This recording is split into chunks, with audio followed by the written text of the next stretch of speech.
to stay. Hello and welcome back to Beyond Boards, a podcast dedicated to the actions and interests of skaters beyond skateboarding. My guest today, Ryan Lay, grew up right outside of Phoenix, Arizona and started skating in 1999. He turned pro for Welcome Skateboards back in 2016 and is still ripping in his mid-30s, recently getting on the Sci-Fi Fantasy and New Balance programs. Throughout his career, Ryan has also been very invested in giving back to the skateboarding community, through his nonprofit Skate After School or his involvement with Skatepal, to name just a few. In February 2023, he helped put together the first edition of Slow Impact in his hometown of Tempe, Arizona, bringing together a wide range of skaters from all over the states to host panel talks, skate sessions, and more. So here's my conversation with Ryan. I hope you'll enjoy it.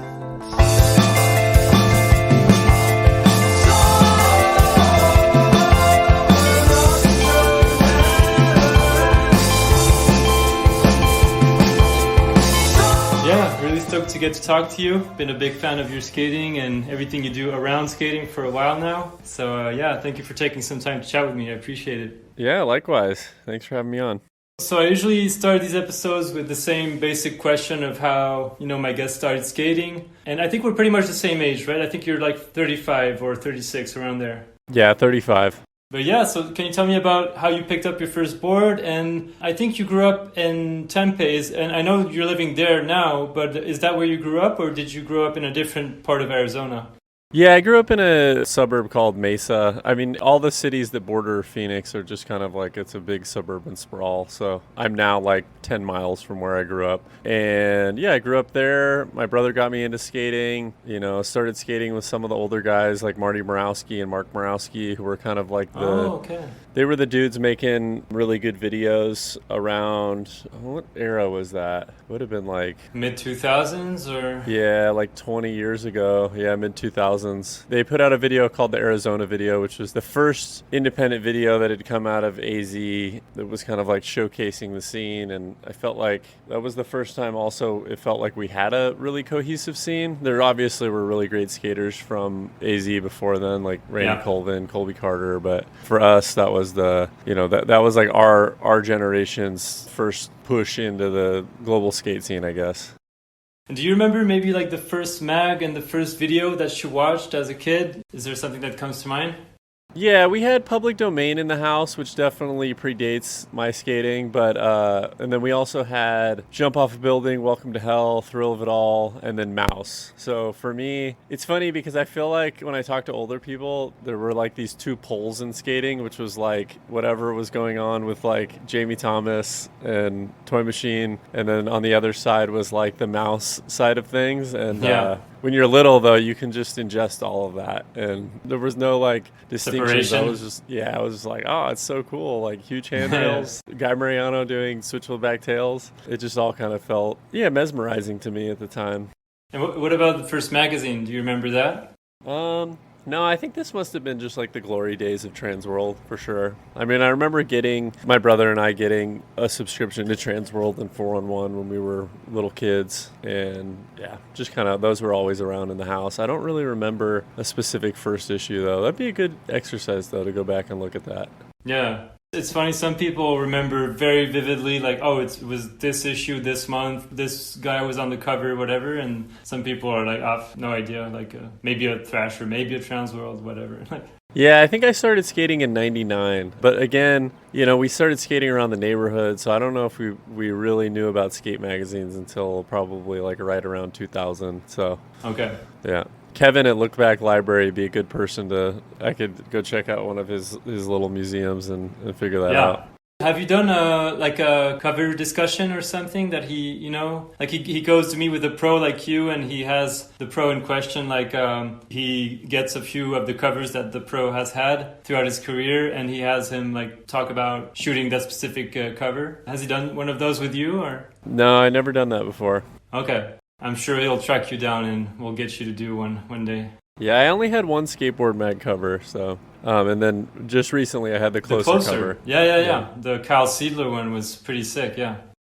And so I don't want to ask you too much about your like pro skater career, because I feel like that's probably something you've covered extensively throughout other interviews. And I'm more interested in asking you about all the other stuff you do aside from your pro skater career. But I just wanted to ask you about where you're at now, because as I said, you're 35, so you're an older skater, so to speak. But you're like, it seems like your career is really thriving still, and you just got not too long ago on the Sci-Fi Fantasy team. I think you were actually the first person to turn pro for them, if I'm not mistaken. And I saw also that you got on New Balance recently. And I know you've gone through like various sponsors, whether it's for boards or for shoes throughout your whole career. But it seems like right now you're at a really good place with two really dope brands. And so yeah, I just wanted to ask you, how do you feel about this stage of your career pretty much?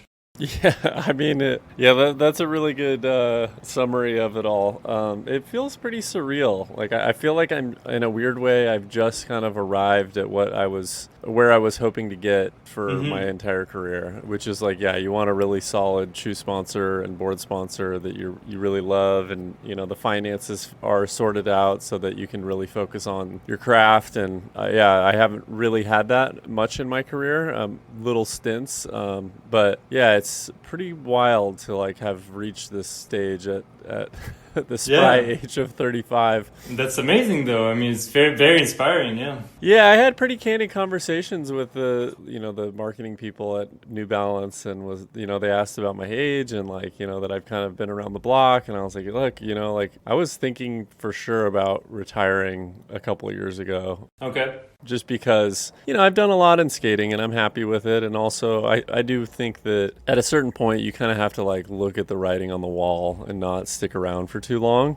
And sure. I never wanted to be that person. And there's, again, no hard feelings. There's lots of other things in life that I'd love to do that I don't, focus on because I'm really tethered to skateboarding. But, now with the opportunity to skate again, I'm like, all right, let's go. I'm going to put, my heart and soul into it is how I feel, to be honest. So. It feels really good. But yeah, just, skating's changed so much in the last few years that the kind of traditional career paths that people used to have, that's out the window, Companies aren't so focused on signing exclusively 16, 17-year-olds and trying to carry them through their entire career. It's just a different market, I guess. Yeah, absolutely. And speaking of getting on New Balance, I think you were just recently on a trip with Andrew Reynolds, and he's obviously a bit older. I think he's in his early 40s or maybe even mid 40s. Of course, Andrew Reynolds is our legend in the game and everything, but it's really cool to see New Balance, as you said, not focusing on just young future Olympians or something, but to invest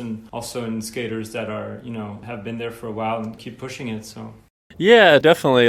I was just going to say, Reynolds has definitely been a mentor to me. I don't know him super well, and I got to know him recently since getting on New Balance. But, I'm at a stage in my career where I want longevity, and he's the model for that for, I think, everybody. And sure. It's been super fascinating to just be able to pick his brain. It's funny because I remember my old roommate, when I was 30, my old roommate Dylan wrote me a birthday card. Because, 30 is that age, especially if you're athletic, you're like, oh, man. I'm right. I'm going into my 30s now.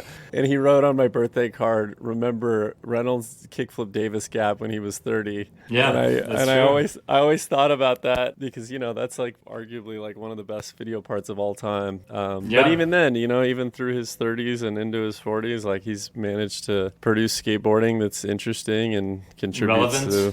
Yeah, relevant. And so it's been cool to be able to get some mentorship from him, I guess. And what about sci-fi? How did that connection happen? Because I saw, and we'll talk about Slow Impact later, but Jerry Hsu was at Slow Impact. He participated in one of the panels over there. And I think a lot of the sci-fi team was also present at the event. But how did this connection with them happen? How did you end up over there? Yeah, I knew Jerry from Enjoy Days, and so I kind of always maintained a little bit of a relationship with him. We've not been super close over the years, but when he started doing clothes, he was sending me some clothes, and along with a handful of other people, and it wasn't really so clear what direction the brand was going to take, whether or not it was just be this kind of fringe art project, or if it was going to be more of a skate clothing company or turn into a skateboard company. And so So I had that talk with him. I just was kind of at a place again where I was like, I don't really feel kind of stuck, in my skate career. And he was like, let's do this. I want to start a board brand. And Aaron was already involved, obviously as an AM, and that was really encouraging to see because I was a big fan of her skating. Yep. And so we just started figuring out what it could look like as a board company. And I mean, that's still happening to this day. Like, we're still kind of like just building out the team. Yeah, but it's exciting. I think you just went on a trip all together like not too long ago, a few months ago or something. And the team is pretty sick. Like, it's very diverse and interesting. So yeah, I'm looking forward to whatever you guys are going to put out in the next few months. Yeah, the trip was really fun. Yeah, it was nice to, we don't all know each other super well, so it was really rad to like finally get, you're stuck in a hotel room and staying up till the wee hours in the morning. But it was good, really productive, and everyone felt like there was good cohesion, and now we're like really motivated to work on, I don't know if we're going to do a full-length video or what, but we're definitely filming, so figured out.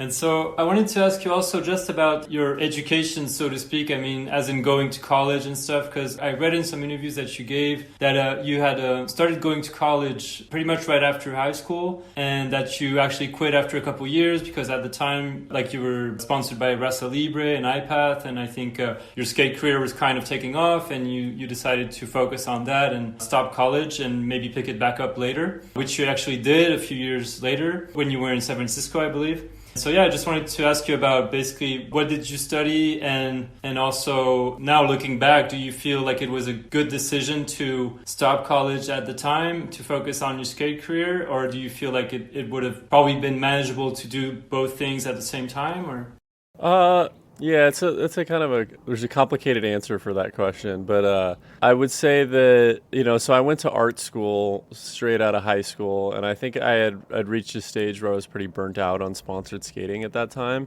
and I went for a couple years, and it seemed pretty clear to me that the track was that you like try to get into a good grad school, like an Ivy League or something like that, and then you can make it as an artist, and I was kind of, aiming for that path, but then I just couldn't let skating go, really, and also was at a point when I was about to have to take out pretty serious loans for school, and I had some opportunities with skating, and I was like, you know what, like I should just try to focus on skating for a couple more years, and if it doesn't work out, I can like really shelf it and go back to school. And I think my mom even at some point was like, all right, if you're not making money off of skating in 2 years, like you got to go back to school. And then so things actually did start clicking after Rasa Libre. I got on Enjoy and got on iPath, and then I got on Huff, and I was traveling a good amount, and then I got basically dropped from all of those sponsors like in the same month. And when I was living in New York, and what year was that? Do you remember?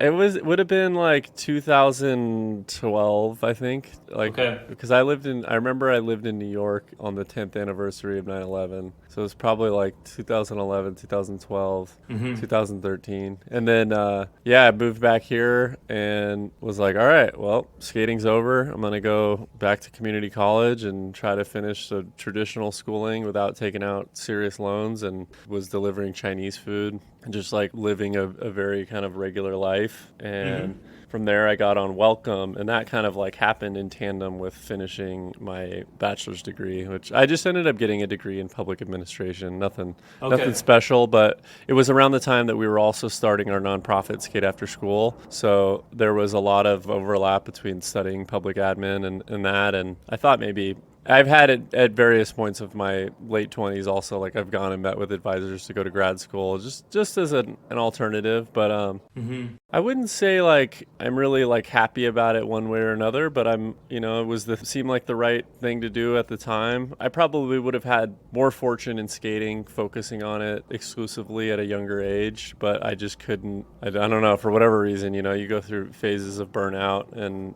that happens, and so I wanted to refocus my energy on something new.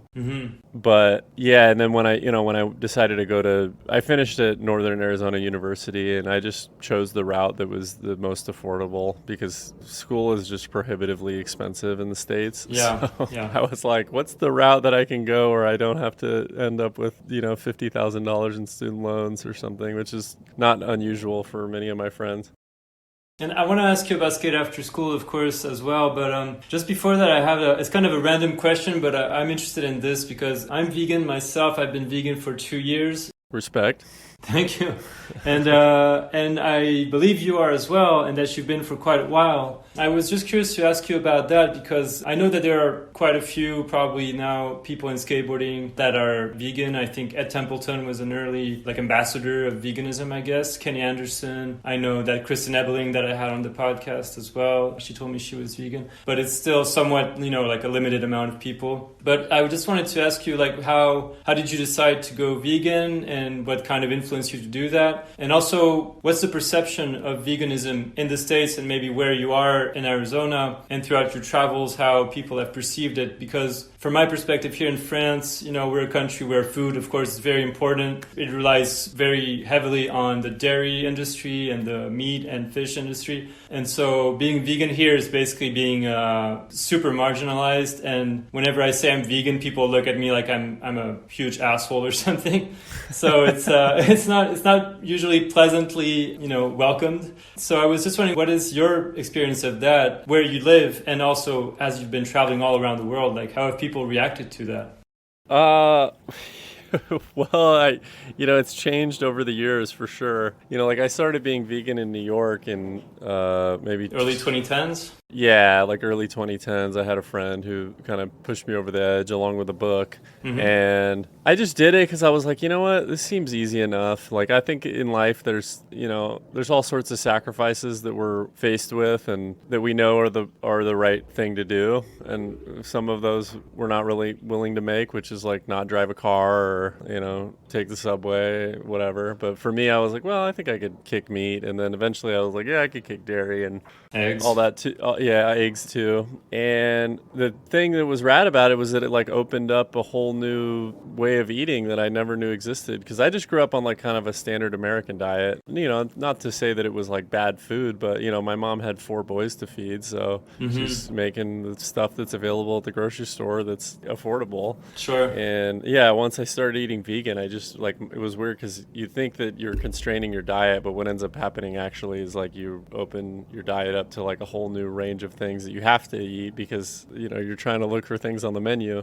But at the time in New York, it was pretty easy. There were good vegan options. And then moving back here, it was I felt like I just kind of rode right into that wave of Chipotle came out and Whole Foods came out and skate tours started to change because skate tours used to be centered around eating at fast food places, and then all of a sudden it was oh, we just go to Whole Foods every day and people just eat the salad bar. At least the trips that I was going on. But that's not to say that traveling, it for sure happens. And it sucks being the one person who's in a foreign country that doesn't really understand your weird dietary preferences, and you feel culturally insensitive because you're getting offered food and you're just I don't really know what to do in this moment.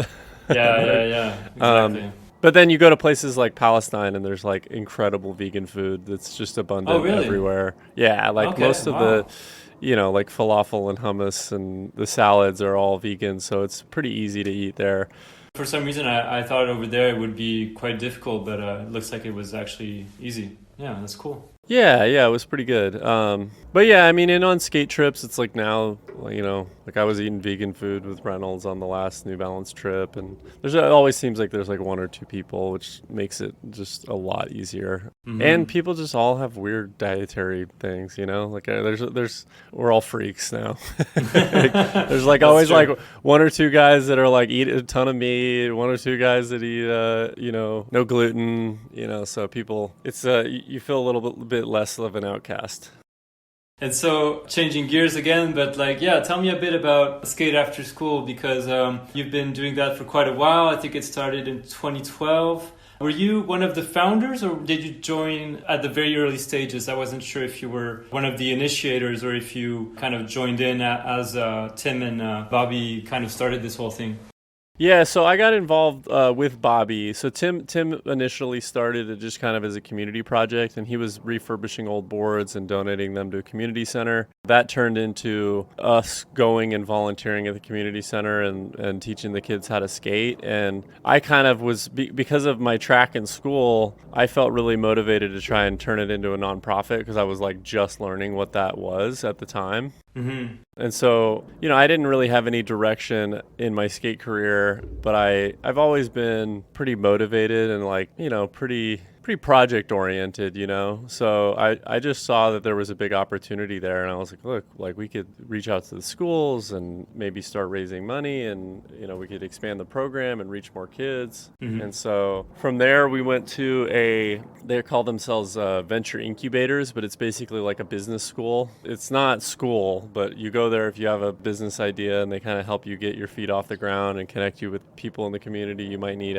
access to. And most importantly, they helped us with the first initial round of fundraising, which was super helpful. And, from there, Tim and I spent the last almost 10 years just kind of slowly building it, and Bobby as well. But Tim and I were the only two paid employees for a long time. And yeah, we have a big team of volunteers, and, at its core, it's a mentorship program. And, the vessel we use to do that mentorship program is by providing a mobile skate park with skateboards and safety equipment on site at the schools. So kids show up one day a week. We have a full week built out at different schools, but if you're at a specific school, you show up one day a week and you skateboard, you learn some core values. We talk about things that are important to us as skaters, and yeah, have some fun. Nothing too serious. You bring actually the skate obstacles to the schools, you don't take the kids to a nearby skate park. Nah, there's no nearby skate parks where we're at, but actually the park that we built, which maybe we'll get into, Perry, we built that next to the schools because we realized that, not uncommon for big sprawling cities in the U.S., but if you're closer to the core, you have less public resources available to you. So if you live in Phoenix proper, there's no skate parks anywhere near you. You got to travel 5 to 10 miles in any direction. So when we had an opportunity working with the Arizona Lottery to do a big project, we're like, well, we'd love to, convert one of these abandoned tennis courts into a skate park for the kids, because we serve all these kids in this small geographic area. They're all within probably 2 square miles of each other. And it'd be great to give them a park that they could skate to, because again, this is a car-focused or car-centered city, It's very tough to take public transportation, especially as a young kid. Okay. So yeah, it made more sense to do it that way than try to, put in place a system with buses that would take them to a skate park or something, or...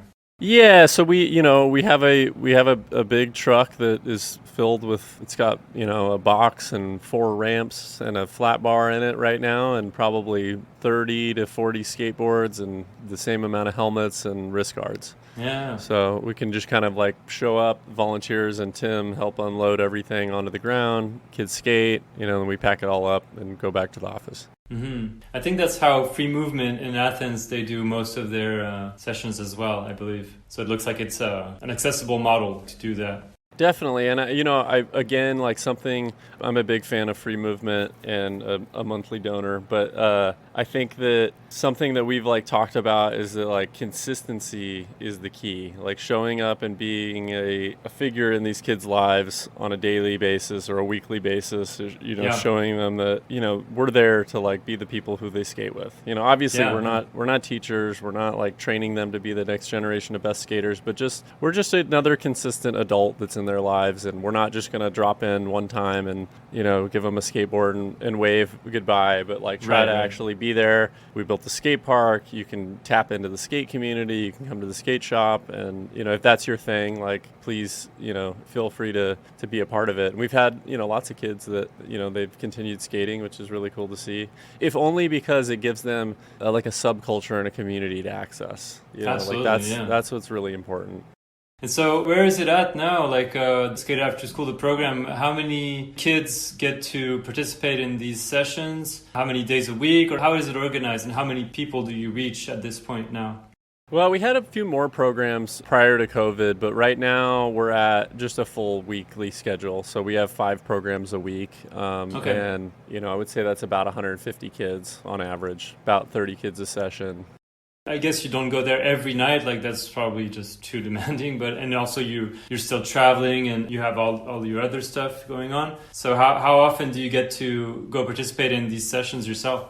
Yeah, I try to go pretty regularly. Last semester was a mess for me because we got married and also we Oh had yeah. slow impact. So I just was overwhelmed with extra projects. And Yeah. actually, like, I left my position at Skate After School at the end of 2022. Uh-huh. And so we hired our friend Zamara, and she's kind of filling in that role. But this semester, yeah, I'll be there regularly. When I'm here, it's just a great thing to do in the day. And if even if you're a skater, it's like a good way to go get loose, and then you can go skate later. It's like Yeah, yeah, roll sure. around for an hour and skate with some kids, and then go skate a skate park afterwards is nice. And I always tell people here it's like a really great way to meet other people too, because being an adult is lonely and it's hard to make friends, especially like-minded people. So yeah, it's good. I mean, not just here, but go and volunteer at any nonprofit. You'll meet Sure. some cool people and probably have a good time.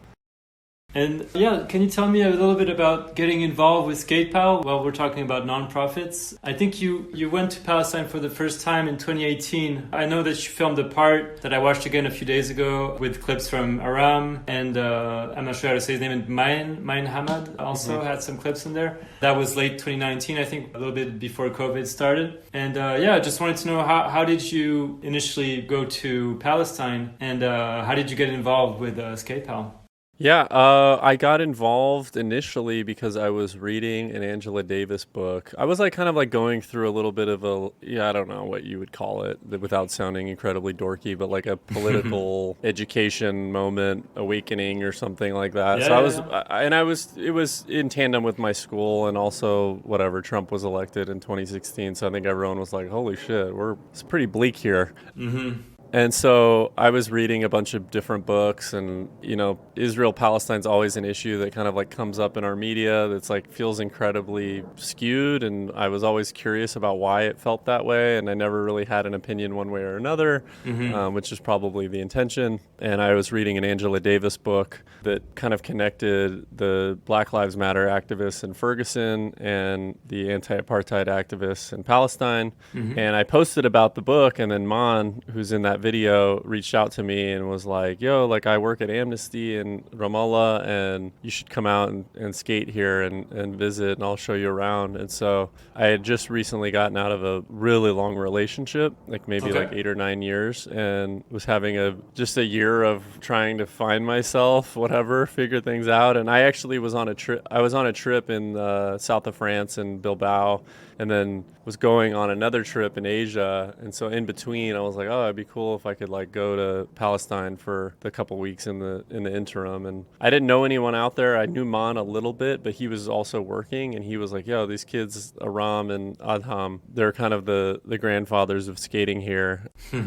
Because Mon is Palestinian American, so Right, yes. he grew up in Michigan, but he's very much a Palestinian. But like for him, he was like, "Yo, these kids are they grew up here, and they were like the first people to start skating, and they're all good at skating."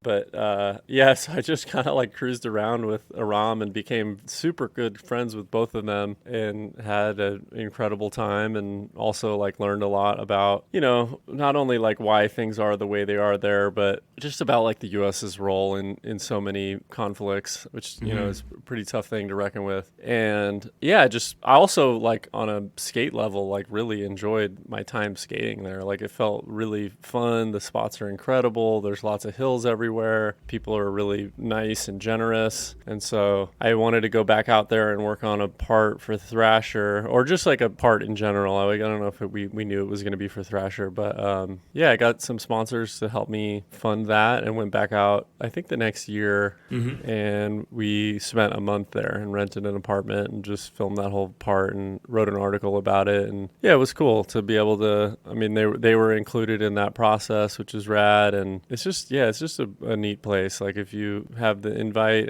or if you want to go volunteer for Skatepal, like you should go, and it will be for sure a life-changing experience for you. There's no doubt about that. Have you been back to Palestine since that last trip in 2019, or? No, because of COVID, I was planning on going back, and yeah, there's just been pretty tight restrictions until semi-recently. But I'm actually thinking about potentially going back because I think Aram might be moving to Sweden, so I want to go visit before Oh, he does really? that. Okay. Yeah, so I would like to go back and I don't know, work on something else out there if possible. But yeah, Skatepal also just as an organization has like been very near and dear to my heart. You know, it's just like an incredible organization. I can't say enough Yeah. good things about, and I've worked with them on all sorts of projects, and obviously they were the organizers of Pushing Borders, which was a huge influence on me. And you know, in terms of just like running a solid organization that benefits people and gets, you know, resources to people in the right ways, they're definitely the good guys. Yeah, and actually, like, tell me about going to Pushing Borders because, yeah, I want to ask you about Slow Impact, obviously, but I'm sure Pushing Borders must have been a big influence in setting up Slow Impact. And so, did you go to the first edition of Pushing Borders, or did you just go to the second one in Malmö? Yeah, just the second one. That was after I don't think I knew about it the first year. And then after the second one, we had kind of started our podcast, Vent City. Right. Yeah. It felt like there was also just a lot of interest in exploring skating on like a deeper level, I guess you could say, or like things on the periphery. And obviously those guys had become friends of mine just through visiting Palestine. Yeah, so I went out to Malmö with some friends and it was an awesome experience and definitely was like formative for me and for sure influenced what we're doing now at Slow Impact. Mostly because I realized that there was such a dearth of this type of event everywhere, you know, like especially because of COVID, obviously. But they got burnt out, I think, doing Pushing Borders because it was such a behemoth, to organize. And so I kind of like ran with that model a little bit, scaled it down some. Obviously, being in the States makes things a little easier, I think. And we kind of was just like, all right, we're gonna do and made some tweaks to some things. You know, like I there were things that I really loved about Pushing Borders and things that I was like, if I did this, I think I would do it a little differently. So made some little tweaks around the edges, and there's always, you know, improvements to be made. And even going into the second year of planning, I'm kind of thinking again, like, all right, what are the things that worked last year and what didn't? So you went to that second edition in Malmö, that was in the summer of 2019. Then COVID happened, so for like a full year or even maybe 2 years, everything was kind of in a weird state. At what point did you start, you know, thinking about setting up a similar event in the States? And how long did it take you to get it on track, basically? I pretty much started planning it. I started thinking about it summer of last year and probably took about 6 months to plan and organize it. But I think the last 3 months was like finally when I took the plunge and hit the button that's like, there's no turning back from this. We've posted an event flyer and now you have to organize your way out of it, which is a scary and thrilling place to be in. Sure. Just because you have no idea, are people going to show up? Are the panelists going to bail? You know, but...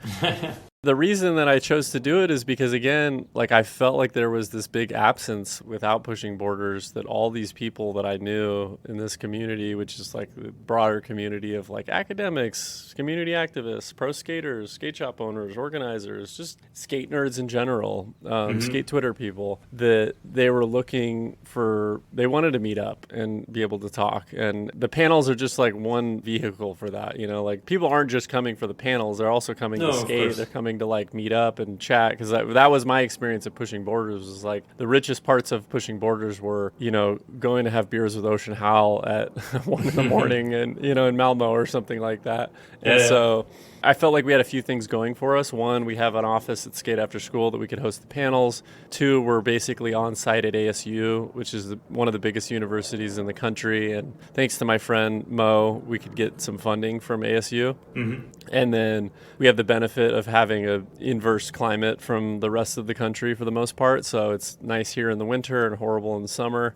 So that's a little like carrot we could dangle over all our friends in the Midwest and New York. And there actually there's always like groups of skaters that are coming out here to just do basically the skate version of like spring training, which actually, since you're French, you might not know what spring training is, but it's like people come here in the spring to watch all the baseball teams before they start the season. Okay. And so, yeah, and we do it with other sports too. Like in Florida, Arizona, California, all the teams play in the winter to kind of like get ready for the main season, but It's like a drinking and partying event where you can come out and enjoy some nice weather, rent a spot with a pool, whatever. So it was kind of spring training for skaters. Like, hey, you want to get your skate legs for summer ready? Like, come out here in February, which I find that February is like the breaking point for a lot of people. February, March, where they're just like, all right, I've done 4 or 5 months of brutal winter, and I'm dying to just be craving able to, like, for skate. some sun. Yeah. Yeah, a little bit of that's for sure. So those three things together, we kind of realized that, like, okay, this seems like a decent place to do it. And we'd also had success building a skate park. So we built now basically 3 skate parks around Tempe and Phoenix. And we want to build more of that and work with the city on more projects, but also be able to show people this new type of skate park project that we're looking at, which is like, repurposing abandoned space. It's low cost and it's low impact objects that are going to be super approachable for beginners, but also fun for, advanced skaters. Sure.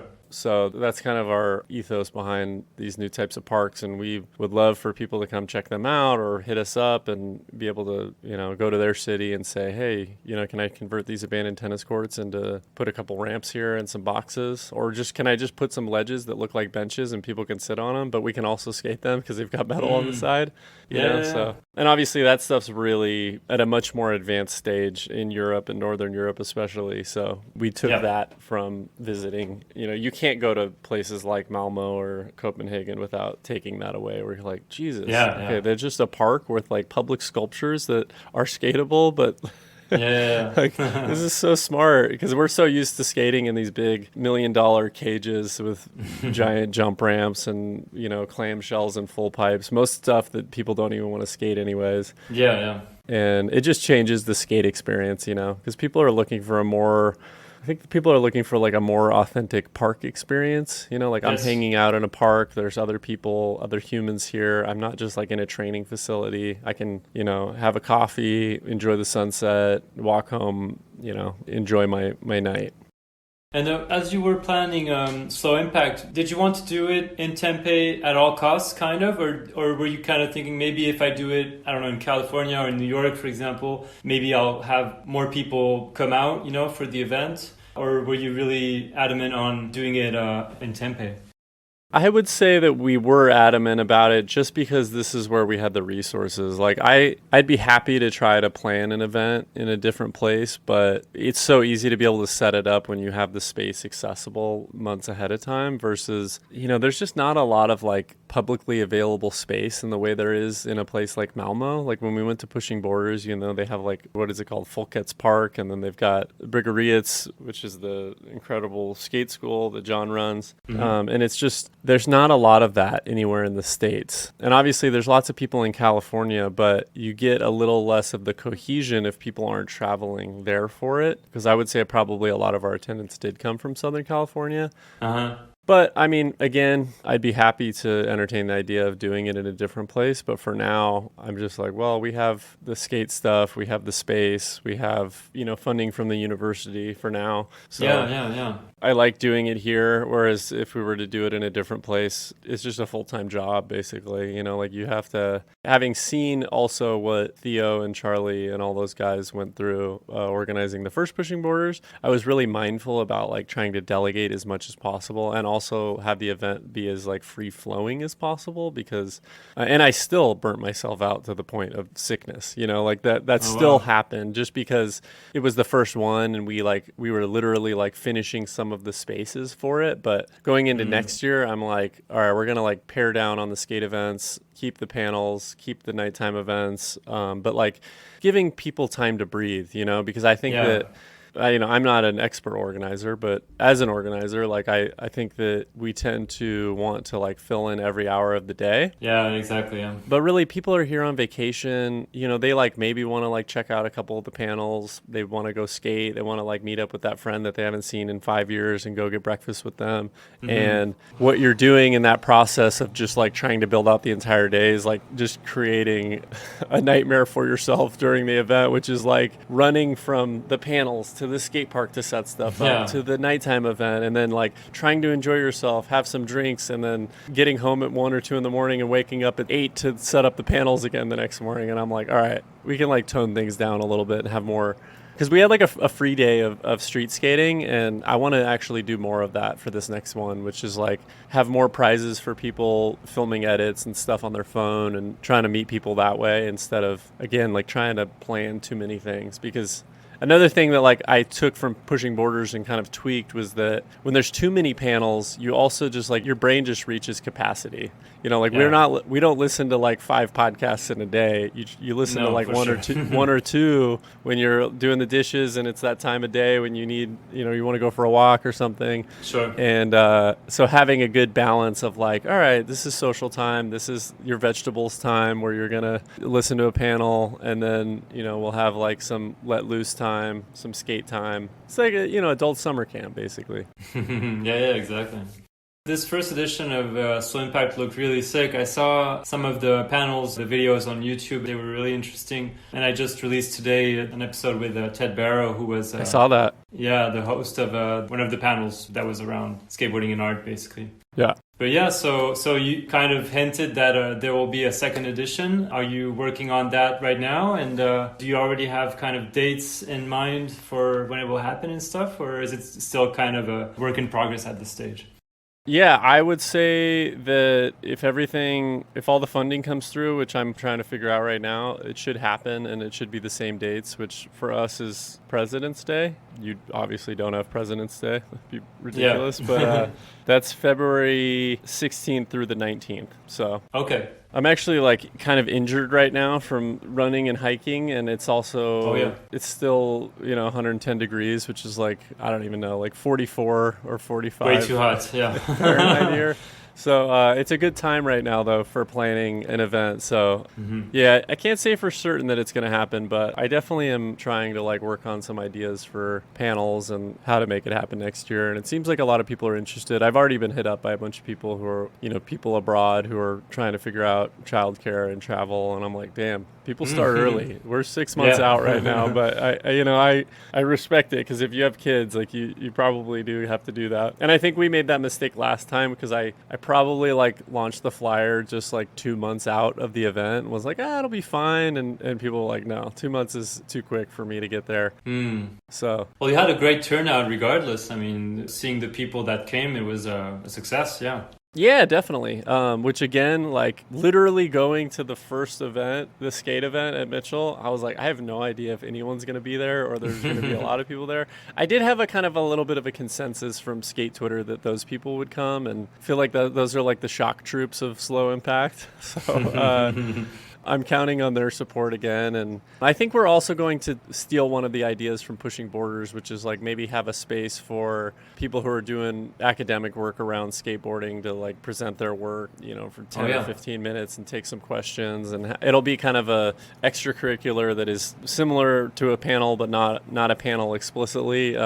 Because I had there's a lot of people who are doing really interesting work at a university around skating, and there's only so much space for panels. And again, we don't want to overboard people with too many panels, because just one, I mean, half of our panels are standing rooms, so you can't be standing there for longer than 2 hours. But exactly. Yeah, so hopefully we'll be able to build that out. And I have some other, ideas that we're kind of kicking around. Hopefully like more funding, bigger, better. That's the plan. But not also trying to like overburden myself by turning this into Dime Glory Challenge, where like every year someone just expects it to be more and more epic. Yeah, impressive, or Slow Impact, but with lava this time. Exactly. And I read a recap. I don't remember who wrote this on Gen Chem about the event. I don't remember if it was Christian Kerr or someone else, but I think Thomas Barker and Josh Rowe were the... Thomas Barker, that's right, yes. He wrote, and I thought it was pretty funny, that the theme song throughout the weekend was "We Found Love" by Rihanna. And I was like, oh wow, that's so random, like because he was kind of stating like usually at a skate event of some sort there would be like, I don't know, Metallica or some, I don't know, just that kind of music. And it sounded so strange that it would be a Rihanna song that would be the theme of this whole event. Is that true, or did he just make that up?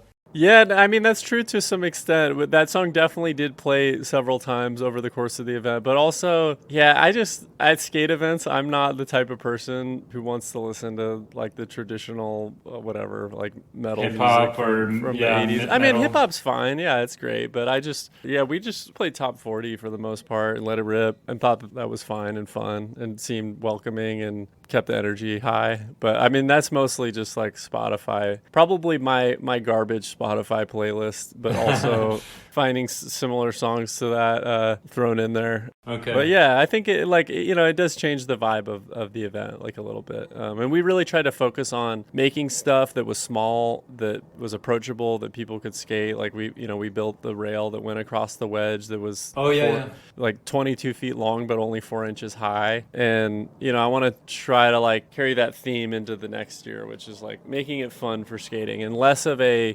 event where like this is a spectacle where you come to watch pros and more of a like you're participating in the event, you are making the event, you're creating it. Yeah, you can relate to it better. What you're saying just makes me think of the Dime Glory Challenge. I think it was one of those with the rainbow kind of rail thing. Yeah. And that was, of course, impressive to see on video, but like probably 99% of skaters could not skate that. Like, whereas the thing you had put in place in Tempe like seemed more accessible for sure. So yeah, it makes more sense to favor obstacles of that nature rather than a huge rainbow rail or something monstrous of that nature. Yeah. Yeah, and I mean, again, I'm a huge fan. Like, when I saw that rainbow rail, I was like, me yes, too, dude, this is awesome. But, like, there's a lot of events that kind of cater to pros. And it's funny, like, even having gone to Copenhagen Open as a pro, I'm, like, intimidated to skate there. I'm just like, I'm going to just sit on the sidelines, I guess.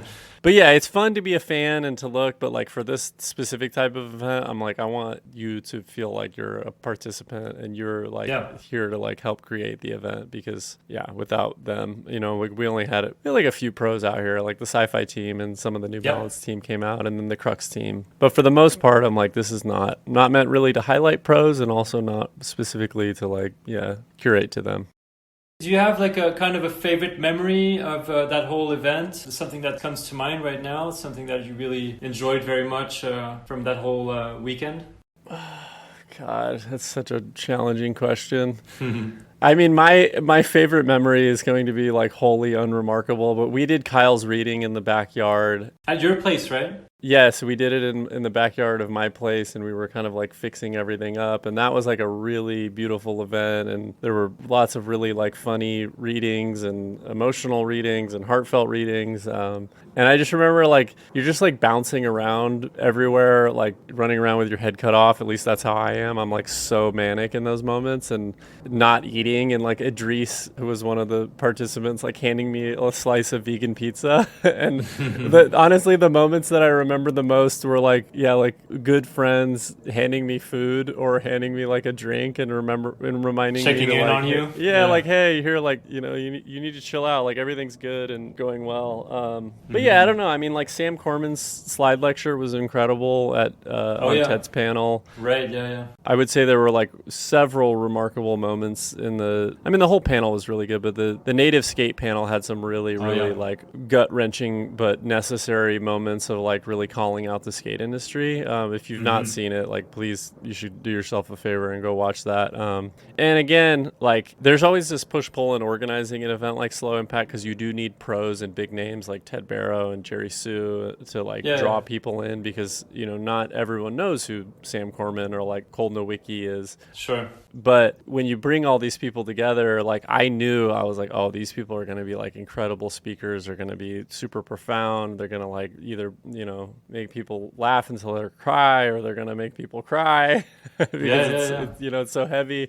And so that was really cool to kind of finally get to like see that in action, which is like people took a leap of faith and came out to the event and then to get to like platform people who don't have a huge audience in skateboarding, but that I know personally, I'm like, oh, they're going to do like a really, really good job and like, provide either some like incredibly necessary insight into skating or like, tell a super impactful story that's going to stick with you probably for the rest of your life.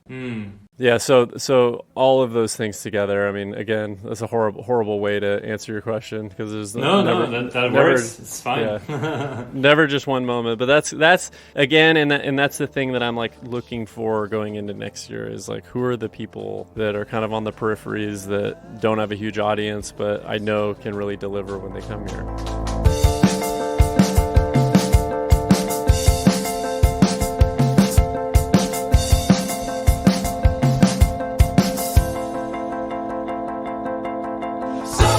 So we talked about this at the beginning, but I wanted to ask you a little bit about running and trail running. You just said that you were injured, unfortunately, and I think I saw not too long ago that you were attempting to run the Colorado Trail, I believe. Yep. And you got injured at some point and had to stop basically and to go home, unfortunately. But yeah, I was just wondering, when did you start running and trail running specifically? Have you been doing for a long time? And I was curious to ask you how that specific activity complements skating. Because I run myself, I don't do trail running, but I run. I love running. I've done a few marathons, but never like a huge Colorado Trail or something like that. That's a whole other thing. But I feel like running and skating, at least for me, doesn't work well together because I feel like running really messes up your joints and skating of course as well, but like it seems like both activities together wouldn't pair too well. But in your case it seems like you're able to do these crazy long trails and still have an incredible career at 35, so I guess good hygiene of life or whatever, like you take good care of yourself.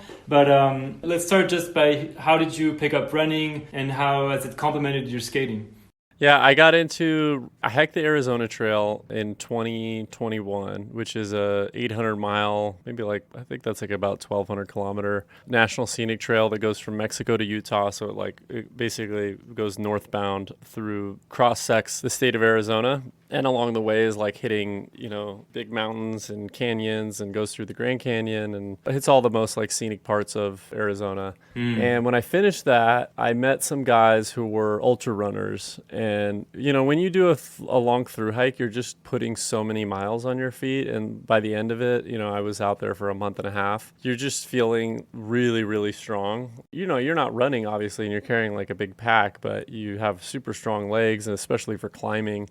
Yeah. And your quads are just bulletproof. And so when I finished that, I had hiked the Grand Canyon several times before in the past, and then I did it on the Arizona Trail as well. And each time it kind of got a little smaller and smaller, and a kind of really popular destination ultra marathon run. I don't know what you'd call that. Yeah, ultra marathon is running the Grand Canyon from rim to rim and then back. And It's about 45 miles, I think like 10,000 feet of elevation gain. And so when I finished that, I was like, I want to try and do this because I feel like I could walk that far in a day. Like I've done almost that much on trail. Mm-hmm. And if I didn't have this pack, like maybe I could run. And, obviously running is in quotes, because I feel like the other thing is like when you tell people, I like to do these like long trails, or I like to do ultra marathon running or something like that, they're like, I thought like a marathon was the hardest thing. And a marathon is incredibly difficult in a totally different arena because you're running like a specific cadence for the whole time. You're running on roads typically that are flat, and you're pounding your joints in the exact same way. Whereas like with say running something like the Grand Canyon or like a trail ultra marathon, you're hiking a good amount of it. You're kind of like, jogging the flats, running the downhills, maybe you're like power hiking uphill or running a little bit. But there's this variation, which just makes it way different. Not more difficult, not easier, but just it's a totally different sport in my opinion. Yeah. And anyway, so I did that, and it was just like this life-changing experience. And I was kind of at a place where I didn't have a shoe sponsor or clothing sponsor, and I was just like, I don't know, like I just felt not jaded from skating, but I just felt like the opportunity was like had run dry, and I had done a lot in skating and was kind of like, I'm just enjoying this new sport that I'm like just getting onto this steep learning curve of. But when you're on the learning curve, it's so much fun because you get, especially with something like running, you get those incremental gains every time, you put effort in, you get it out basically. Yeah. And with skating, it's not so linear, especially if you've been skating, your whole life and pursuing a career in sponsored skating, all that stuff. Mm-hmm. So I just kept running more and more, and like would try to like think of these different different projects and that I was interested in, and kind of dove into the media and the podcasts. And I became friends with some people that were ultra runners, so they kind of like pushed me in certain directions. And the stuff that I'm like really interested in is like, like we were talking earlier, ultra marathon du Mont Blanc, like those kind of like big mountain trail ultra marathons, but then also people who do these like really long trails, and they do what's called fast packing, which is like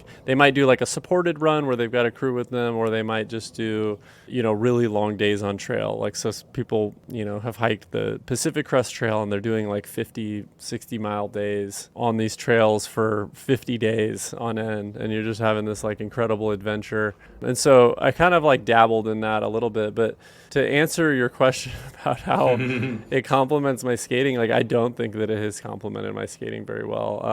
If anything, like since getting some new opportunities in skating, I've really realized that I needed to focus more on skating, and that, the sport is like really hard on my body in a way that, like you said, it makes your legs really strong, but in a kind of like heavier, more sluggish way, I think, because with skating, you really need that springiness. Yeah, agility. Yeah, and like the kind of like explosive nature of being able to pop a skateboard, and you're not going to get that when you're putting in long miles on your legs, which again, like will kill your vertical leap, and also it's just going to strengthen muscles you don't really need for skating, I think. So I haven't really been able to find a great balance for both of them, but on the other side of things, like, New Balance has been really supportive of me running and hiking, and I am able to like do these backpacking trips that are kind of like a mix of like lightweight backpack, a little bit of like trotting, long days hiking, like 35, 40 miles.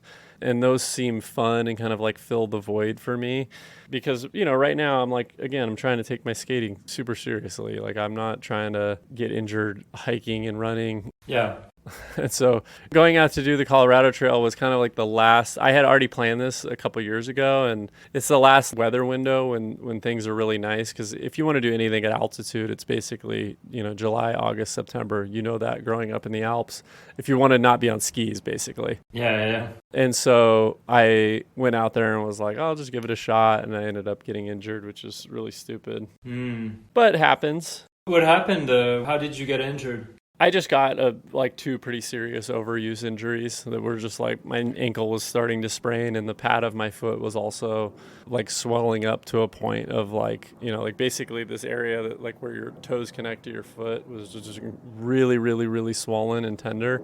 And I was getting to a place where I was going into much higher altitude mountains where it's a lot harder to bail, because there's not just easily accessible roads everywhere that you can get back to the airport, say. Okay. So I just had to make the call, unfortunately, that I was gonna call it quits. And how many days in did you decide to quit? It was like 3, 4, 5 days, or? I think I was 4 or 5 days in. Yeah, like maybe like 120 miles in or something like that. So I think another realization I had out there was that which again, like this is when you're having like a really bad day on a trail like that, and you have cell phone service and you're able to like talk to a loved one or partner like Ted Schmitz or my wife, you're having like a breakdown. Like it's horrible. Yeah. It's like when you're like 3 hours into trying a trick and your relationship with your friends is totally different, and you're just, screaming at your board. Like it's kind of like that. And I just had this realization that I was like, I don't think that I like doing this. Like, I don't need to be extreme in this way and push myself in this way. And I really like need to focus on skateboarding. But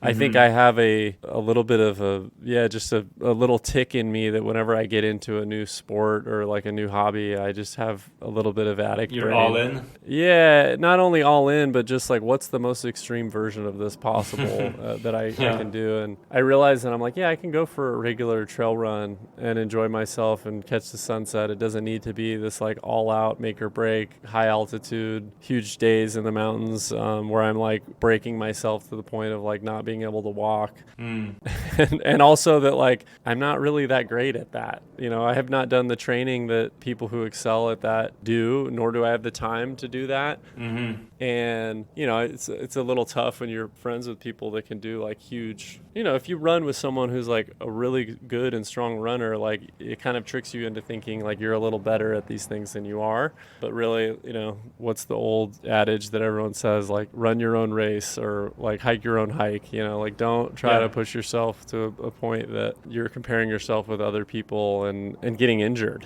because then you don't even get to enjoy anything. But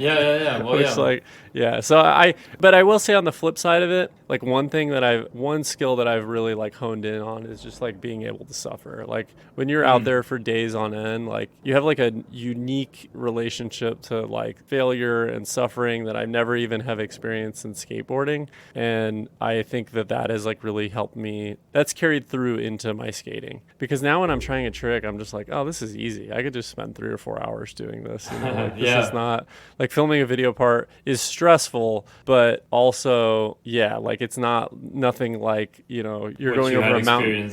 You're going over a mountain pass in the middle of the night or like in the middle of the day in full sun exposure and you're just miserable and you haven't eaten, like that kind of thing. So like the ability to kind of like grind and push through a little bit, I think is helpful for not only for skating, but just for all things in life. No doubt I'm about to put myself through that again, planning Slow Impact, which is just like a huge project that's going to be really stressful, and like trying to like maintain those stress levels and delegate things and make things as easy as possible for everyone involved so that it's a fun experience instead of a miserable one.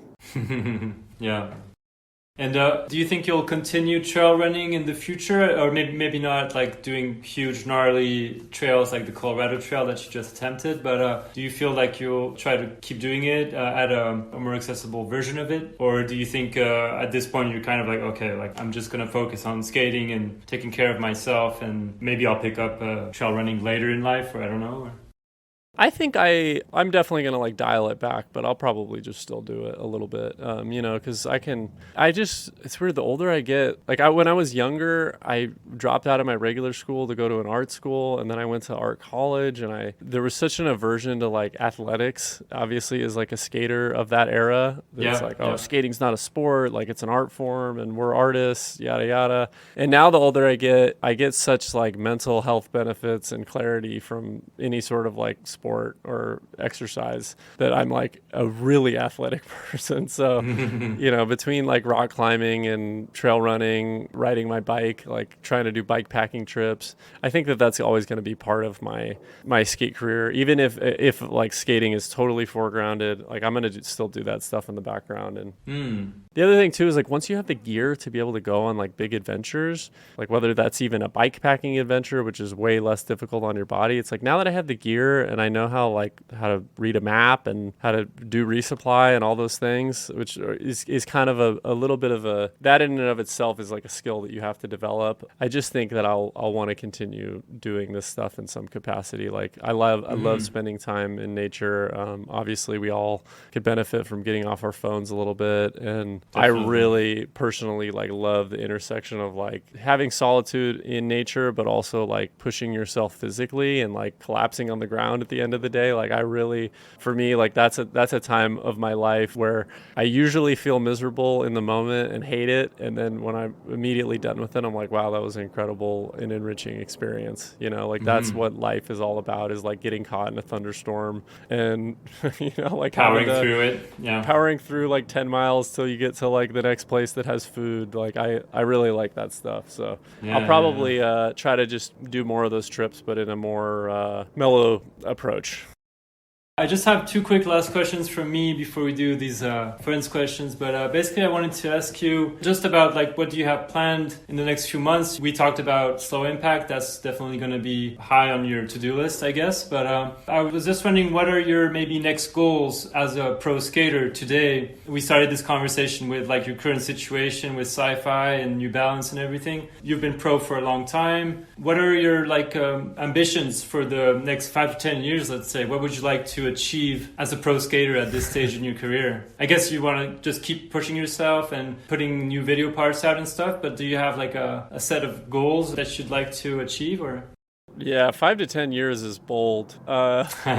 I would say in the short term, like I really, again, we talked about this earlier, but I feel very fortunate to have been given this opportunity where I'm at in skateboarding to have sponsors that I like, that make stuff that I like, and put out videos that everyone seems to enjoy, and product that people seem to like. So I just want to focus on skating and being a skate rat. Like that's my goal right now, is to clear my schedule as much as possible. Like I watch a part, I don't know if you saw Cyrus's part in the Huff video, but I'm like, that dude just like is putting his heart and soul into it. Like you could just tell that he gives a shit about skating. And I'm like, that's it. Like just fucking get out there and go through it and sweat and try the hardest trick at each spot that you go to, and maybe it works, and like make a decent video part. So I mean, in his case, a really good video part. But that's, to me, like, I think that there's just like, I don't know, I've spent so much of my life like being so goal oriented and having things so structured, and I think that like it's really easy to fall into the trap of like, no, if I just schedule my whole day, I'll optimize all my performance and, you know, get all these projects done. But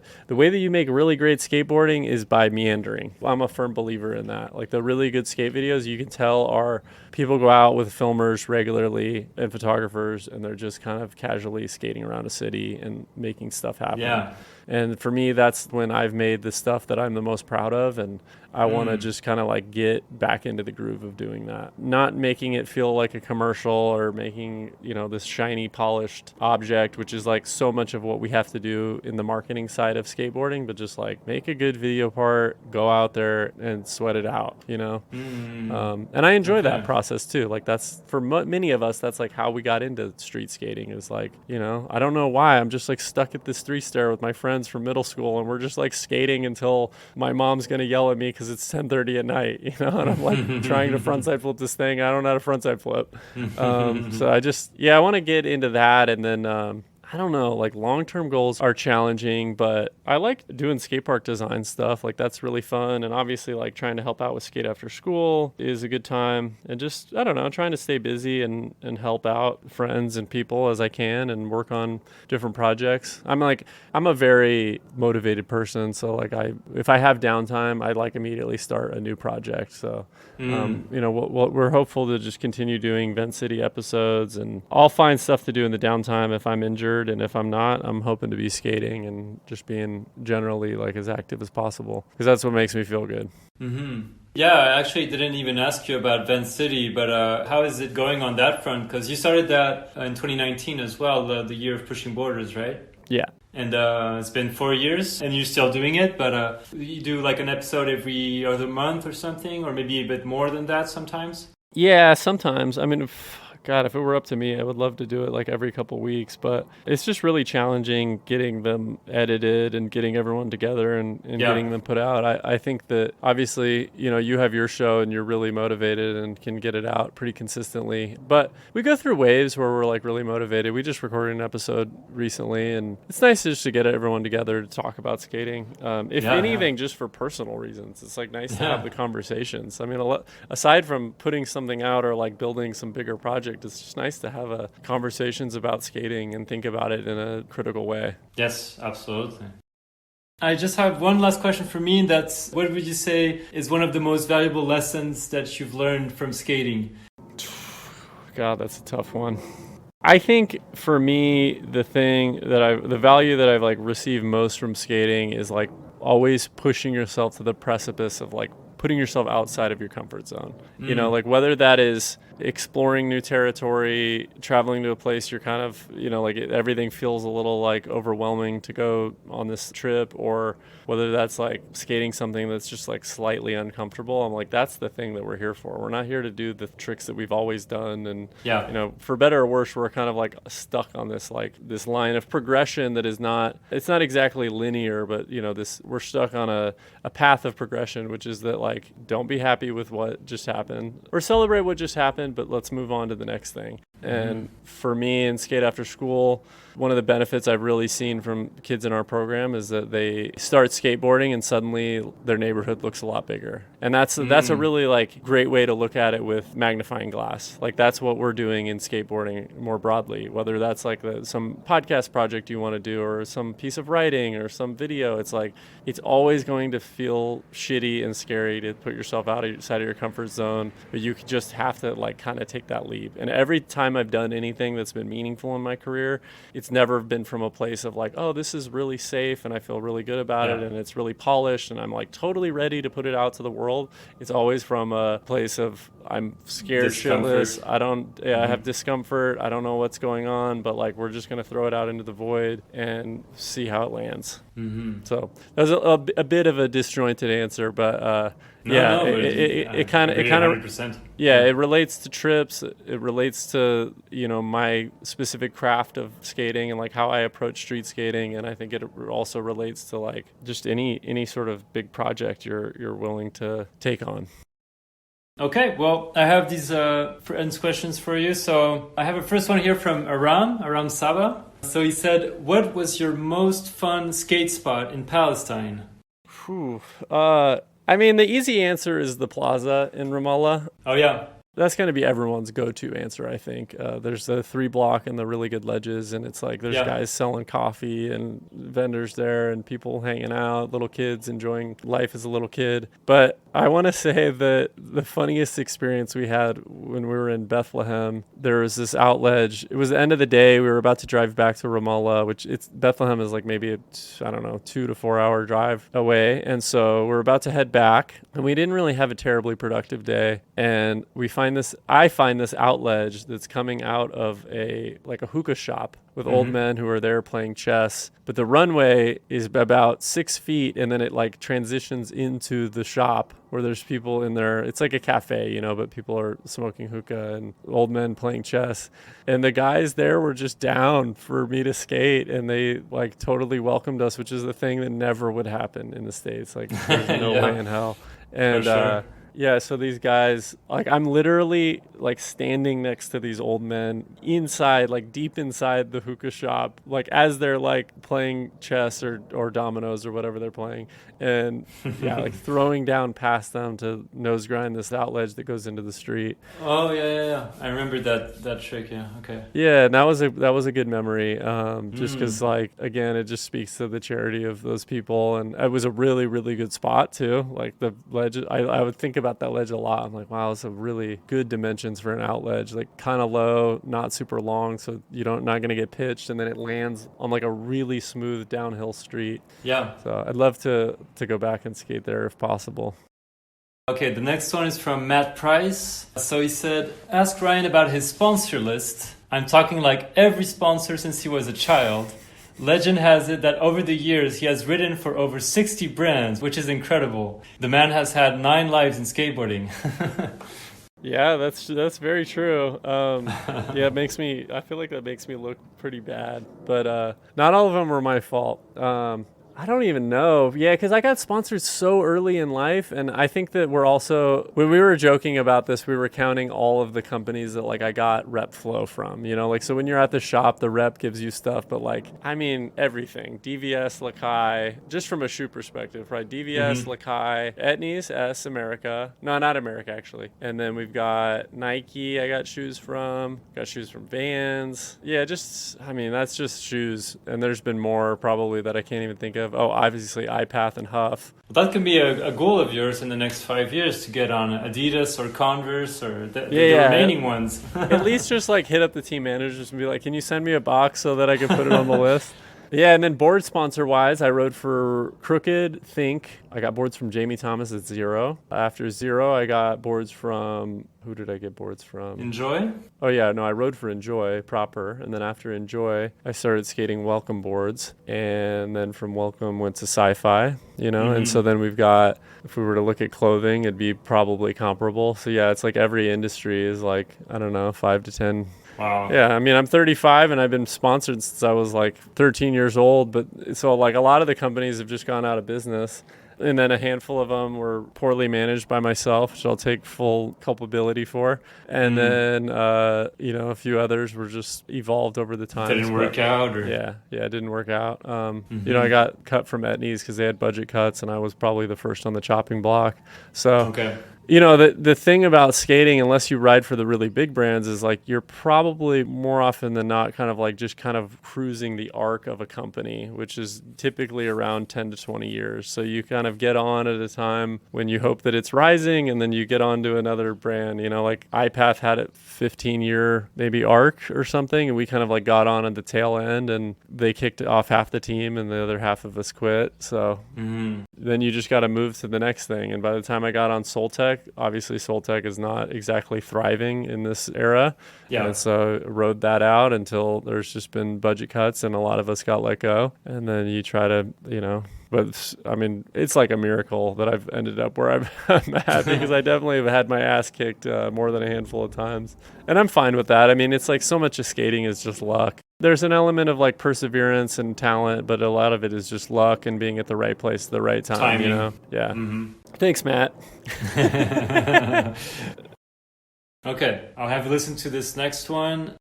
So Ryan, as someone who's participated in both the second annual Pushing Borders in Sweden in 2019 and as one of the organizers of Slow Impact this year in 2023, I'm wondering what lessons you've learned not only from planning a slightly more mellow event compared to Pushing Borders, but also perhaps transitioning into a slightly lower impact skateboarder in the twilight of your pro career.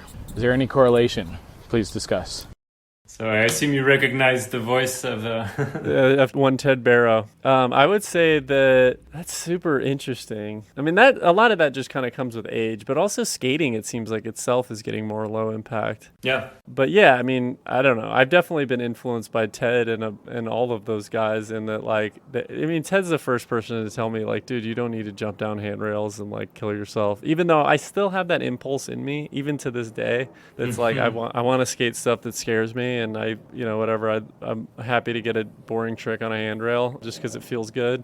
But I don't know if there's any correlation between organizing slow impact and skating stuff that is a little lower to the ground. Other than just, I've been managing injuries over the last few years, which I guess that speaks to. Yeah, I don't really feel like I have a very thoughtful answer to his question, but it is a very interesting observation for sure. Okay, next one is from Charlie Davis from Skatepal. So he said, are you going to try and get 103 tricks in a line one day? You know what's funny is that we actually tried to do another 100 tricks. He's referencing a video that I made that Ted Barrow narrated where I did a 100 trick line. And we tried to do another 100 trick line at Perry last fall as a fundraiser for Skate After School. And It was such a brutal experience, like just soul crushing. I did it without cameras, and it worked out. And I actually elevated a lot of the tricks so that it felt a little more interesting. So I think I made it a little more challenging for myself. But when push came to shove and we had to film it, I just could never. I think probably I burned through 3 filmers going there 3 times, 4 times each for 2 hours a session until I just felt like I was gonna puke. And we got maybe 2 that we thought were at 100, and then we recounted them and they were at 98 or 99. I fell right at 100, so it was there was no room for error. And then again, probably got to into the 90s 5 to 10 times, which is just so painful when you've spent 15 minutes trying a line and then you fall at trick 97. Yeah, it's really rough. But also really hones in your skating in a fun way. You feel really on point on your skateboard. So I probably will give it another go this winter if I can get someone to film it. It's brutal to film because you just have to point a camera at someone and follow them around for must be exhausting as well. And then typically we also like to have a counter on the sidelines too. Oh yeah. So it's a three people operation, yeah. Yes, exactly. I mean, I can count in my head, but it's pretty unreliable because if you lose track, you're just, You have to focus on the tricks as well and it not fall. Yeah, I mean, it's a whole thing. All right, let's do this next one. Hey Ryan, Question from a fellow Arizonan who has probably a similar love-hate relationship with the place when it comes to skateboarding. I'm curious to know what you think Arizona's biggest contribution to skateboarding is, besides, just people like Randy Colvin or Tim Gavin or Muska or yourself. Does Arizona bring something specific and meaningful to skateboarding in general? And if so, what do you think that thing is, or those things are? What are the most significant contributions Arizona has made to skateboarding in general? That's a good question from my friend Mo. I think I love this. This is a great feature that you've got on your podcast. I just want to thank you. Congratulate you on thinking of this. I would say that the two things that come to mind, one, which is a little corny, but skate parks. Like, we were one of the first places in the U.S. that got really good state-of-the-art skate parks, and I think that that model really showed the path for different states all throughout the country. We had way better parks that had lights that didn't require helmets than California did. Really? Okay. Yeah, I think we were definitely early adopters of the big mega skate park, which again I have my own critiques about now, but they're wonderful places. If you get your city to spend $1 million on a skate park, it's awesome. Mm-hmm. And then two, I would say the era of independent videos that came out was really impactful on skating broadly. Jackson Casey, Buster O'Shea's videos, Thad Krosky, Eric Dinescu, all of those people, especially Jackson and Buster's videos, the Happy Medium videos and Boyish and Worship Friendship. Yep. Those, I even missed the mark on those. I kind of thought oh, Boyish will be cool, and now I look back on it, I'm that's one of the most impactful videos of that decade maybe. Mm-hmm. And really also kind of set the stage for alternative types of scenes and videos that existed outside of the industry, because and Static was a contributor to that, and I feel they kind of get a lot of the credit, but really all of the people in Jackson's videos were unsponsored skaters, Mm-hmm. and it's they're incredibly creative and artful and had cool music that was super current at the time, and just felt like a fresh offering. And I remember going on a tour to Russia. We were in St. Petersburg with Enjoy, Mm-hmm. and people moving past Jerry to ask me about Happy Medium and Boyish, and I was thinking Really? wow, this is crazy. I'm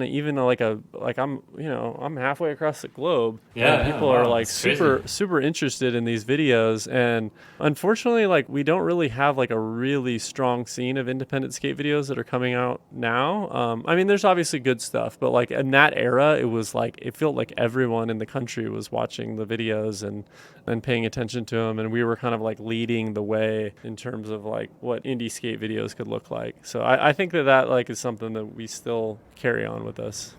Yeah, I just wanted to shout out, that question was from Maurice Crendall, who was he participated in one of the talks at Slow Impact. Yeah, you should also have Mo on this show, because Yes. he's a professor of Native American skate history, or not skate history, Native American history at ASU. Yeah.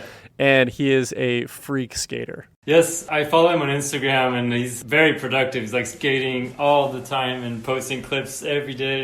He's pretty impressive. He's doing that married with kids and having a tenured position at ASU. So he's so motivated, and he really carries the spirit of street skating, which is awesome to see. He's always inspiring me. I've talked about having him on the podcast. I'll definitely get him on at some point soon. Yes, absolutely. Yeah, and he comes from a smaller town in Arizona, so he has a totally different background in relationship to skating than I would, having grown up in Phoenix at a slightly later date. Okay, then I have a few questions from Ted Schmitz. Oh, Lord. Well, I'll just read you what he told me, and you can pick one or two items that you want to discuss. So, okay. He said, there was a very interesting time between Rasa Libre and Enjoy, where Ryan was getting zero boards in 2010. He even skated some more rails during that time. You should ask him about that phase in his career. Or ask him about the time he was stalked by a mountain lion on the San Carlos Apache reservation while an entire contest watched from afar. Then he said he also almost died in a flash flood in Cold Springs when he was 17, and it's another very Ryan moment. There's so many times he's just gotten himself into insanely preventable right spots. He was also in the van when Fred Gall called Tony Hawk to get Jaws into Canada. And last thing, also my dog bit him, which is not a very good story, but it happened. Okay, let's go. I'm going to try to do a speed round if I can remember all of those questions. Yes, when I grew up watching and worshiping Thrill of It All and Misled Youth. And I even liked Zero into, I would say it's like the middle era. But when Fallen came out and Ride the Sky had come out, and I felt like I was reacting to having skated in San Francisco for 2 years. And so much of the skating around there was centered around like the stereo era and like that mindset of spots. And I just remember, I don't know, for whatever reason, I started wearing tighter pants and I had bleached hair and was skating in Fallens and was like, this would be sick if I got on Fallen and Zero. And I got the Zero Bold Army board, you know, the classic one. Okay. And yeah, and I also like learned how to skate big rails at that time, which I think is something that's like helped me out later in life. But I never really skated like huge rails when I was younger. And then I kind of started skating bigger stuff. And it was a very weird phase for me though. Like I just did it for like a year and then I think I kind of got over it. And Jamie, I don't think had a path for me. It was just like probably not gnarly enough or something like that. But a good Price has like a couple really classic photos of like me. It's one of me like switch-alling over a 12-stair like wall, and I've got a huge Zero Army board like right in the frame with like bleached hair, and I look all punk rock. Okay. I'll hit him up and ask him to check it down. I'd love to see that one. I probably could find it too. It's on an old hard drive somewhere. And then the other thing, yeah, the mountain lion stalking thing is like the origin story of how I approach doing so many things in my life, which is like, we went to an event when I was maybe 14 or 15 on the reservation, and they were kind enough to invite us, and we were skating in some of the contests. Maybe we skated in the contest, maybe we were just there watching. Can't quite remember. But overlooking this skate park, there's a highway, and then overlooking the highway is a huge like mountain. And we walked up the mountain because we were just, you know, when you're sitting in a skate contest, you're just kind of bored for a lot of the time if you're there for, 8 hours. And we wanted to get a better view of what was going on. So, and obviously it seemed like there was a cool like bird's eye view from up there. And we're up on the, like getting close to the top of the mountain, like where there's a ridge, and I'm highest up. And all of my friends, maybe Jaws was there, and I don't know, Thad Krosky, a couple other people, they've all bailed. And I'm like trying to figure out why they're like walking back down the mountain. And then I look at I'm watching the contest, and they're all screaming at me, but from these like tiny ant voices, which I can't understand what they're saying. And Doug Miles, who's runs Apache Skateboards. Yeah, exactly. Yeah, he's yelling at me on the mic, and I can't really make out anything that he's saying. And eventually I just kind of like turn and come down, and it turns out there was just a mountain lion that was like 10 feet above me looking down at me. But I didn't have the vantage point that they did, so I couldn't see, and nor was I looking up the mountain. I'm looking at them, and they're all looking past me and trying to scream at me. Which, yeah, I mean, I don't know. Yeah, sketchy. Kind of like a do now, figure it out later approach, similar to like ending up in a flood zone in Cold Springs. Like I've gotten myself into those situations pretty frequently. But I will have you know that I do carry like a Garmin InReach Mini with an SOS feature on it now when I'm doing stuff in the mountains. But I don't know, for whatever reason, like that's just how like I like, if there's a storm, I'm just gonna like walk into it. I don't know why, but and I think I really love suffering, like in some capacity. Like there's an element of even like planning slow impact that, like, as miserable as it was last year, I'm like kind of looking forward to like going through that again. Through the pain and irritation of organizing it all. Yeah, just like, I don't know, just like grinding through it is, for whatever reason, like that makes me feel alive, I guess. And I'll tell you I hate it in the moment. I'll tell you I'm miserable, I'm having a breakdown, and then I finish and it's like, I mean, anyone who's ever done like a really long run will tell you the same thing. It's like, you never want to do it again. Until next time. Yeah, until next time. Yeah. Ask me how I feel in a week from now. And then when things have healed and you're like, oh, actually, that was like, I've only remember really the pretty good parts. Yeah, exactly. I will like tell my wife on the phone, like, record this, like hold me accountable for future. Do not Ryan can yeah, do not let me, you need to play the audio for me next time I'm like trying to plan some ridiculous trip so that I know better. Okay, I have just a few last ones and then I'll let you go. Let's see. Hello, Ryan. Hope you're well. This is Victor. I have a few questions for you. Oh, Lord. The first one, is it true that you, the day after the wedding, turned around, looked at your wife and said, "So, how does it feel to be married to a professional skateboarder?" Second, both you and I are big supporters of Skatepal. What would you encourage others to become supporters of Skatepal? Third, what would you say is your favorite thing about a country we both love, Palestine? Yeah, that was it. Tell Jerry I love him. I want to lick his face. Have a good one. Looking forward to hearing the interview. Cheers. This is almost like a roast of sorts. Hearing all my old friends, many of whom I haven't talked to in too long, to hop on the line is pretty fun. Okay, so the first question wasn't really a question, not a thing that happened, but it is funny because my wife is a doctor, and so she's married to a pro skateboarder, which not nearly as cool as being a doctor.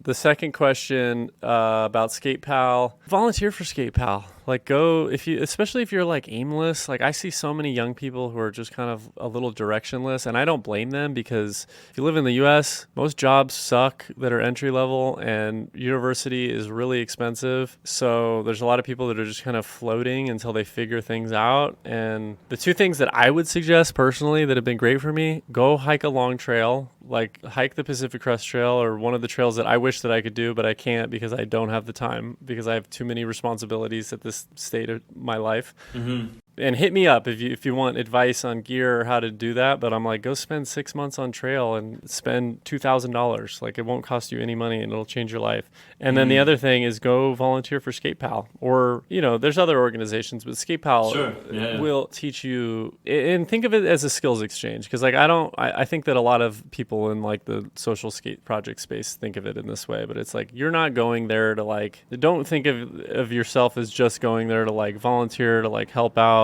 these kids, yada yada. Like you're going to learn so much more about yourself, and you're going to like exchange skills with these people. I learned more from Aram than anything that I could ever teach him.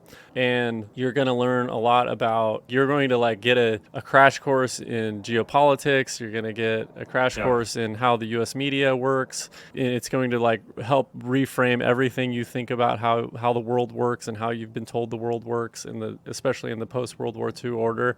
And then beyond that, you're just going to meet like cool, like-minded people from all around the world, which is like a very rare opportunity to be able to do that and have it intersect with skateboarding. Because if you're listening to this, you're like addicted to skateboarding and you love it. And there's just very few people, like you don't want to join the Peace Corps or something like that. Like, not that I'm even like a fan of Peace Corps, but it's like there's, there are volunteering opportunities, but none that are going to be as fun and like, teach you the skills that you want to have as a skater and as just like a well-rounded human. So yeah, please, if you have any questions, I do respond to most of my DMs. I'm happy to talk to you about either of those two things. And then the third question that Victor asked was my favorite thing about Palestine. Yes. I gotta just say the food. Like the food is just incredible, especially as a vegan. And it's not, it's like, it's so funny because here, the places that are like vegan restaurants, I don't really like typically because they just have weird fake meat products, and they're,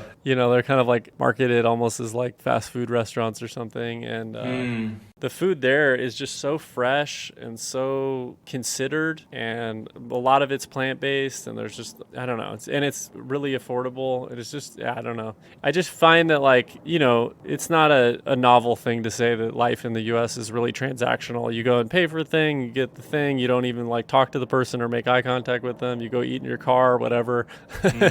But there it's just like, you're going to have a meaningful interaction with someone who's going to like prepare the food for you, talk with you. People will make you food in their homes, like tell you about the ingredients. It's like all the things that you want out of a really good meal.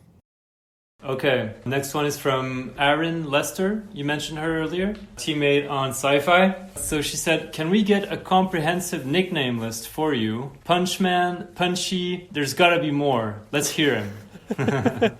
It's really just those two. And those come from an era when I was skating, I think with Mango, but I have a lot of friends that still call me Punchy or Punchman. Okay. Or Punch. But it's died out a little bit. But like some of my really good friends from, I don't know, 10 to 15 years ago still refer to me as Punch Man. And if you watched my other one's part, there's a guy in the beginning of that part who's like has his arm around me and he's like, punch you, will knock you out. So that's like kind of like the only place that it shows up in videos. But yeah, I don't know. Nicknames are fun. I kind of wish that people called me by that nickname still. It's kind of nice. I don't know. Sometimes nicknames in skateboarding can be a little like, just like a little over the top. You know, like they feel like part of a broader marketing campaign. But I think like a nickname in life generally is pretty fun and usually comes from a place of endearment.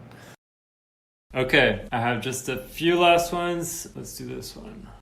Hey, Ryan. It's Brendan Spawn, The Secret Tape. After I attended Slow Impact last year, which was the most wonderful gathering of skateboarders and skateboarding that I've ever been a part of, I came away with 2 questions that I wanted to ask you. What's something that you were super stressed out about in the lead up towards it all that ended up being kind of no problem at all? And on the other side of that question, was there anything that you really didn't give any thought to that ended up being like really, really stressful and maybe something to learn from for another one in the future? And fuck it, I'm going to give you a third question. Are we doing this shit next year? Because if so, I'm going to book my flight now. See you later. I love Brendan. He's so great. What is such a like a wonderful character in skateboarding. Yeah. Okay. The thing I was really stressed out about was people coming, and people came. There were lots of people there, and they kind of like self-managed. Like I was also really worried about the space and getting the panels set up because we didn't preview that at all. It was just kind of like maybe the day before we set up the chairs, but to get all the audio equipment working and like Adam Giacomundo who's on Ben City, he like helped run the audio and Ted ran the audio. I would say like I was just really stressed out about like, are all these things going to fit into one piece? But like you'll be surprised when you do an event like this, especially if you have a little bit of budget. Like people will just come out of the woodwork to be like, yeah, I'll film it, or yeah, I'll like help run the audio. And I had people lined up for things, but you know, people fall through and then other people show up or are there. Again, just kind of speaks to that leap of faith that you have to take that it's going to be scary and there's going to be parts that are seemingly unplanned, but like there's people there that are just like, oh, I'll put up a banner. Like I'm just here, you know, or like I'll help unload the truck, you know, like people, they just like fully unloaded the truck on the way to the wedge. And then, I don't know, I'm trying to think of something that I didn't think that was going to be stressful that ended up being stressful. That is, I would say we had an event with like a band one night and it was just like overbooked. That was a bummer. And so like a lot of people didn't get to make it in, which I felt really bad about because obviously you don't want to like run the events way over capacity. So that was like a little hiccup, but I mean, honestly, I was like kind of stressed about everything. So there wasn't too much that I was like not stressed about. Okay. And yeah. And then obviously, yeah, we're hoping to do it again this next year, but I wouldn't buy your ticket just now. I would wait until you see a formal announcement somewhere on the internet. Okay. Also, Brandon killed it. Like, he crushed it. He's such a good skater and, like, great personality. Yeah. And I don't think many people knew that about him. They only know him as The Secret Tape on Instagram. But he left being a class favorite for sure. Okay, I have just 2 quick last ones. This one is from Clément Legal from France, photographer. So he said, "Hey Ryan, hope you're good, bro. One of the best experiences in my life was this week in Palestine with you, Eric, and Iran. Would you be down to go back there one of these days?" That sounds like more like a DM, Clem, than a question. But yes, I would love nothing more than to go back with you. Yeah, Clem is an incredible photographer from France. I feel like he's just now kind of like getting the notoriety that he deserves, but he's been really good for a long time. Okay, very, very last one. Let's see. Hi, Ryan. So I have a question for you, and it's, whatever's the first thing that comes to mind. But I want to know what you're contemplating lately. I feel like things are always changing in your mind, so I'd love to know what kind of thing you're contemplating. Wow, that's such a challenging and broad question. From your wife now, right? Yeah. It's from my wife. It's funny because she doesn't speak to me in that, I want to say like cadence. Like I rarely hear her talking that way. So I was almost like, is this Adriana? I'm not 100% sure. Okay. But I was like, it couldn't be anybody else. Okay, the thing that I'm really contemplating, which she probably knows about, is like my struggle with, we spoke about this a little bit earlier, but just my struggle with just being able to like be reasonable about things and not being extreme about every new hobby and thing that I approach, you know, whether that's, you know, like we've kind of just started getting into rock climbing out of necessity because it's one of the few air conditioned activities you can do. And so we're buying the gear, and, you know, Joa, gifted hater, also rock climbs. And he's much better at it than I am. And I want to try to like take this as like an opportunity to just be like, you could just suck at it and not need to be extreme and not go like 6 times a week, and just like enjoy it with friends and do it casually and have it be like a hobby. Because, you know, I feel like I spent so much of my life trying to hone in this like craft of skateboarding, you know, and excel at it. And I think I've done a decent job at that.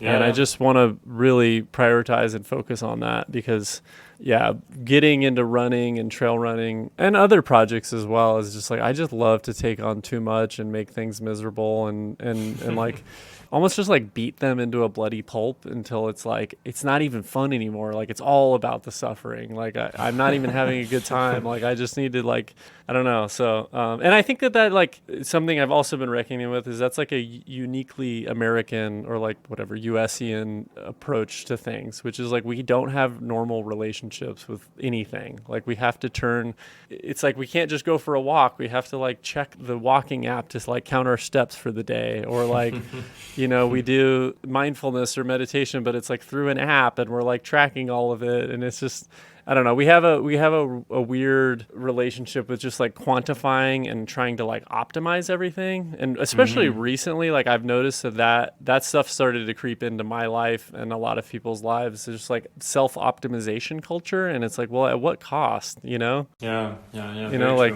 okay, you're waking up at 4 and you're not drinking alcohol at all, and you're tracking your steps and having 30 minutes of focused meditation, but it's like all in the service of just like being a better, not even a better worker, but just someone who just is more efficient and makes more money. Like that's what it kind of like all of this does really seem to be in service of, or potentially living longer. But, you know, I think there's arguably some pushback that I'm feeling, which is like, no, actually part of living a meaningful life is like taking a casual nap, going for a casual walk that's not like you're not turning your Strava on, going for a trail run because it feels good, and not needing to be like, I need to like meet these miles for the week, or I need to like do this trail in this specific amount of time, and just like really, I don't know, being more in the moment and like having experience the joys of just like unstructured time. You know, so that's the thing that I've been thinking about the last couple of weeks, because I've had an emotional last couple of weeks. Like I like broke down on the trail. I got injured doing a sport that I don't get paid to do, and it was like borderline like a humiliating experience for me. And I've just had to like really face the way that I've been socialized to like feed into that, right? Like I'm not immune to any of this stuff. I've listened to the same podcasts and see the same thinkers that most people are encountering on YouTube or whatever, or Instagram, social media. So it's like there's just these trends, and you just got to recognize that you're like part of them, and like how to break free of those things. And I don't know, I have people in my life who like live really slowly and live a really like unstructured and meaningful life, and I'm trying to look at those people as models for like how I want to like build out my life, especially now as, you know, my wife and I just got married and we're thinking about having kids, and it's really easy to fall into the rat race. Once you've bought a house, you got a mortgage, you got kids, university costs might be $1 million by the time they're 18, you know? So you're just...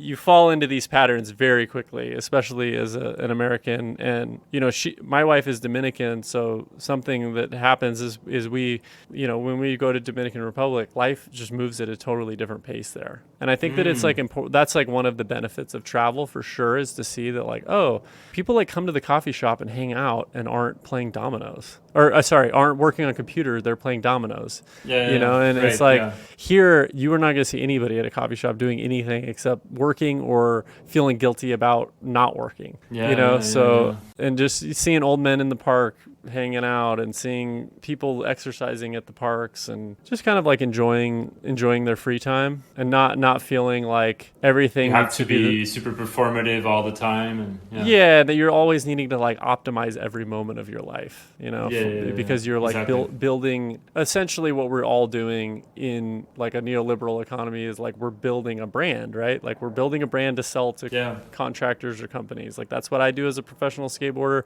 But I would argue that most people in every industry, that's what they're doing is like, how can I try to extract some things from this company to add to my personal brand so that I can go to the next company? Because no one's feeling like they're going to be working at a specific business or company for the duration of their career and retiring there. Like very few people, I feel that way. So bit long-winded, but but much I to think agree about. 100%. Yeah, absolutely. But yeah, thank you, man. Thank you so much. It was fun. Yeah, thank you. It's been an honor, and also thank you to organizing that cast of characters from my past. Yeah, no, my pleasure. Ghosts of Christmas Past. That was a lot of fun. That's it for my conversation with Ryan. Follow him on Instagram at Ryan_Lay. Make sure to also follow and support Skate After School at Skate After School, the Vent City podcast at vent.city, and Skatepal at skate_pal. Go check out some of Ryan's video parts on YouTube, and keep an eye out for the hopefully upcoming next edition of Slow Impact early 2024. Thank you for tuning in. See you soon for a new episode of Beyond Board.